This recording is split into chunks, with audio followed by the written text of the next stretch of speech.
سر court کا decision آپ نے سن لیا اور بالکل we as Pakistani I am a civil servant comply court کے آرڈر کو کرنا ہے اور کورٹ نے اس کو سسپینڈ کیا 30 days اکارڈنگلی جو لیگل ہے ہمیں وے کو اڈاپٹ کیا جائے گا, اس پہ اپیل فائل کی جائے گی, باقی جو فردر اس اپیل پہ ڈیسیژن آئے گا. ویسے آپ نے اپنی غلطی تو تسلیم کی تھی عدالت کے سامنے؟ نہیں, آپ نے شاید کورٹ کو فالو نہیں کیا. جی جی. اس میں پراپر آرگومنٹ دیے گئے کہ جی جو ایم پی او ایشو ہوا اور اس کا بیسس رپورٹس تھی انٹیلیجنس بیورو کی اور اسپیشل برانچ کی, اور اس کے بعد ڈسٹرکٹ انٹیلیجنس کمیٹی ہے جس میں تمام ایجنسیز جو پاکستان کے ادارے ہیں وہ ممبرس ہوتے ہیں, وہ ایک کمیٹی کنوین ہوئی اور انہوں نے کنسنسس ڈیسیژن دیا کہ یہ لا اینڈ آرڈر کا ایشو بنے گا اگر ایم پی او ایشو نہیں ہوا اور اس کو ریٹین نہیں کیا گیا. وہ کورٹ کے سامنے ہمیں سبمیشنس کی گئی تھی, تو وہ ظاہر ہے وہ چیزیں کورٹ کا الٹیمیٹ ڈیسیژن ہے and we all as Pakistani has to follow the decision of the court, اور وہ بالکل ہم کمپلائی کر رہے ہیں. اب 3 MPO غیر قانونی قرار دے دیا گیا تھا, تو کیا ایجنسیاں کسی غیر قانونی کام کے لیے ڈپٹی کمشنر کو حکم دے سکتی ہیں؟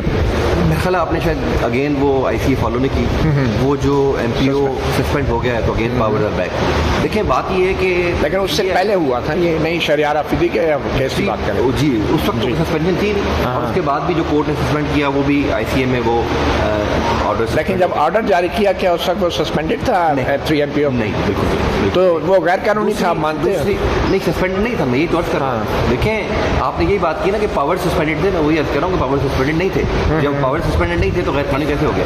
نہیں قانون کے حوالے سے تو فیصلہ دے چکی تھی نا 3 MPO کے حوالے سے اسلام آباد. وہ بھی آپ نے شاید فالو نہیں کیا. دیکھیں اگر آپ اس آرڈر کو پڑھیں جو مئی کا آرڈر ہے ٹو بی ایگزیکٹ 29 مئی کا اور اسلام آباد ہائی کورٹ کا, اس آنریبل کورٹ نے اس میں کہیں یہ چیز مینشن نہیں کی کہ کہیں اسٹینڈنگ آرڈر ہے. اسٹینڈنگ آرڈر ہوتا تو میں نے اگین بات کی کہ ہم سب پہ یہ فرق ہے لاگو ہے کہ ہم اس کو فالو کریں اور ہمیشہ اس کو فالو کرتے رہیں. اور اس کے بعد ایک لائن آف ڈیٹینمنٹ ہوئی ہیں from different districts and through different FIR, اور اس کے بعد ہم نے تو دوبارہ جو ایم پی او کیا وہ کچھ 2.5-3 مہینے کی بات ہے, یعنی وہ اگست میں دوبارہ ایم پی او کرے, اور اس کا بھی بیک گراؤنڈ میں نے آپ کو عرض کر دی.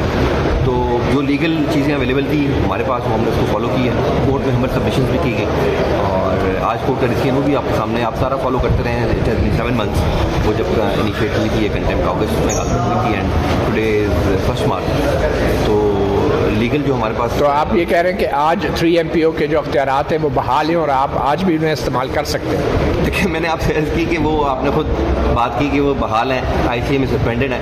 وہ چیز کو آئے گی تو ضرور اس کو ایگزامن کیا جائے گا ایز پر لا, اور پہلے بھی ایز پر لا چیزیں دیکھی گئی ہیں اور دوبارہ دیکھی جائیں گی ویسی ہے. دیکھیں اگین وہی بات ہے کہ ہم ادھر جو کھڑے ہیں تمام گورنمنٹ سرونٹس جو اس ملک میں ہیں وہ اور تمام سٹیزن بھی ایون کورٹ کا احترام کرتے ہیں, اور کورٹ کے احترام میں ہی جو ہے وہ ایک جسٹس ہے اور سکسیس ہے سب کی, اور اسی طرح انشاءاللہ کورٹ کا احترام کیا جائے گا. کورٹ کے جو آرڈرز ہوتے ہیں وہ ہم پہلے بھی مانتے رہے ہیں اور بھی انشاءاللہ مانیں گے. Thank you. جی بیٹا اپیل تو کر رہے ہیں. جی وہ تو ہمارے لیگل رائٹ ہے, وہ تو لیگل رائٹ اگر نہ کی تو پھر 30 دن لیگل رائٹ ہے وہ دینے کا, جو لیگل رائٹ ہے وہ تو انشاءاللہ ویل کیا جائے گا. تھینک